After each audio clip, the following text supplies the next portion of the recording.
Strings के concept को आगे एक्सप्लोर करते हुए अभी हम लोग बढ़ते हैं और हम लोग यहाँ पर कंपेयर करने वाले हैं स्ट्रिंग्स को। यानी कि मेरे पास एक वेरिएबल होगा स्ट्रिंग टाइप का और उसमें एक स्ट्रिंग स्टोर होगी और एक दूसरा वेरिएबल होगा स्ट्रिंग टाइप का जिसमें हम लोग एक और स्ट्रिंग स्टोर करेंगे और यहाँ पर हम लोग दोनों स्ट्रिंग्स को कंपेयर करने वाले हैं।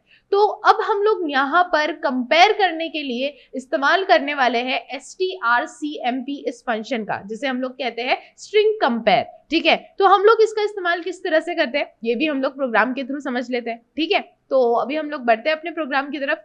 तो जैसा कि आप लोग यहाँ पर देख रहे हैं, हम लोग ज्ञानीपंडित.cpp नाम की फाइल के अंदर प्रेजेंट है और हम लोगों ने यहाँ पर C++ की बॉयलर प्लेट ला के रखी है, राइट। अब हम लोगों को यहाँ पर लगेगी दो स्ट्रिंग्स। ठीक है, तो मैं यहाँ पर कैर लिखती हूँ।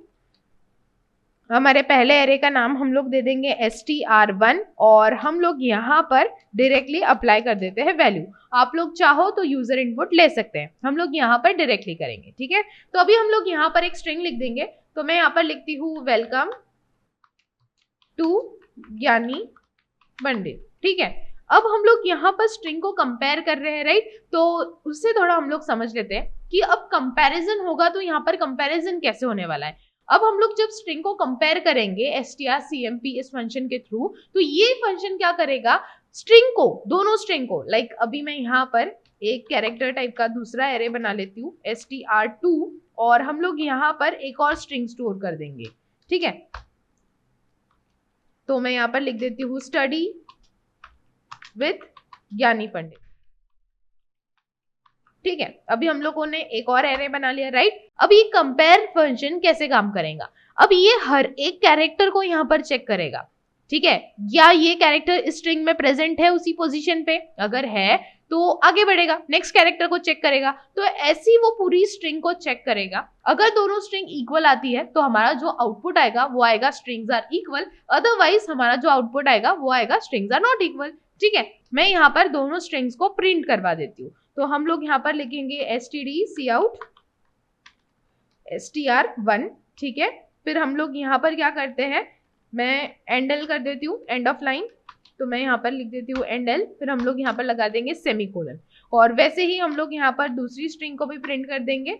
तो मैं यहाँ पर लिखती हूँ str2। ठीक है, फिर हम लोग यहाँ पर भी एंड ऑफ लाइन कर देंगे। तो मैं यहाँ पर लिख देती हूँ एंड एल। ठीक है, अभी ये हम लोगों ने कर लिया। अब हम लोग यहाँ पर क्या करने वाले हैं, हम लोग यहाँ पर इस्तेमाल करने वाले हैं कंपेयर इस फंक्शन का, strcmp इस फंक्शन का। ठीक है, अभी हम लोग यहाँ पर क्या करते हैं, उसके पहले जो यहाँ पर हम लोगों ने कैर टाइप का एरे बनाया है इसे हम लोग कांस्टेंट कर देंगे। तो मैं इसके आगे लिख देती हूँ कॉन्स्ट। ठीक है, और हम लोग यहाँ पर भी वही कर देंगे। हम लोग चाहते हैं कि ये जो स्ट्रिंग है ये कांस्टेंट रहे, इसलिए हम लोगों ने कॉन्स्ट कीवर्ड का यूज कर लिया है यहाँ पर।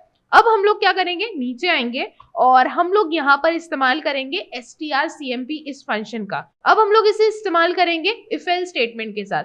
तो मैं यहाँ पर लिखती हूँ इफ और हम लोग यहाँ पर कंडीशन लगा देंगे और साथ ही में इस फंक्शन का यूज करेंगे। तो मैं यहाँ पर ब्रैकेट में लिखती हूँ strcmp यानी कि स्ट्रिंग कंपेयर। अब हम लोग दो स्ट्रिंग को कंपेयर कर रहे हैं, स्ट्रिंग 1 और स्ट्रिंग 2, राइट। तो हम लोग यहाँ पर नाम लिख देंगे वेरिएबल का string1, str2। ये हो गया। अब हम लोग यहाँ पर क्या करेंगे, इक्वल इक्वल टू 0 कर देंगे। अब ये जो strcmp फंक्शन क्या करेगा, ये दोनों स्ट्रिंग को कंपेयर करेगा। अब कंपेयर करने के बाद हमारा आंसर ट्रू आता है, इक्वल इक्वल टू 0, यानी कि ये कंडीशन सेटिस्फाई हो जाती है। तो हम लोग क्या करेंगे, नीचे आएंगे और सीधा सीधा हम लोग यहाँ पर प्रिंट कर देंगे कि स्ट्रिंग्स आर इक्वल। तो मैं यहाँ पर लिख देती हूँ स्ट्रिंग्स आर इक्वल। ठीक है, ये हो गया। अब ये तो हम लोगों ने कर दिया, बट व्हाट इफ कि अगर ये कंडीशन सेटिस्फाई ना हो, तो हम लोग यहाँ पर सीधा सीधा इसके एल्स पार्ट में आएंगे और यहाँ पर हम लोग कर देंगे कि स्ट्रिंग्स आर नॉट इक्वल। तो जस्ट मैं यहाँ पर लिख दूंगी सी आउट, देन हम लोग यहाँ पर प्रिंट करवा देंगे स्ट्रिंग्स आर नॉट इक्वल। ठीक है, ये हो गया। हम लोग यहाँ पर कर देंगे इसे टर्मिनेट। तो अब जो हमारा कोड है वो पूरा रेडी है। अब हम लोग इसे एग्जीक्यूट करेंगे। एग्जीक्यूट करने के लिए मुझे टर्मिनल को ओपन करना होगा। देन हम लोग यहाँ पर अपनी फाइल का नाम लिखेंगे, फिर हम लोग यहाँ पर अपनी exe फाइल का नाम लिखेंगे। तो अब आप लोग यहाँ पर देख सकते हैं जो हमारा फाइनल आंसर आ रहा है वो आ रहा है strings are not equal, right. क्यों? क्योंकि यहाँ पर जो हम लोगों ने पहली स्ट्रिंग जो एंटर की थी वो थी वेलकम टू ज्ञानी पंडित, और दूसरी हम लोगों ने स्ट्रिंग एंटर की थी वो थी स्टडी विद ज्ञानी पंडित, राइट।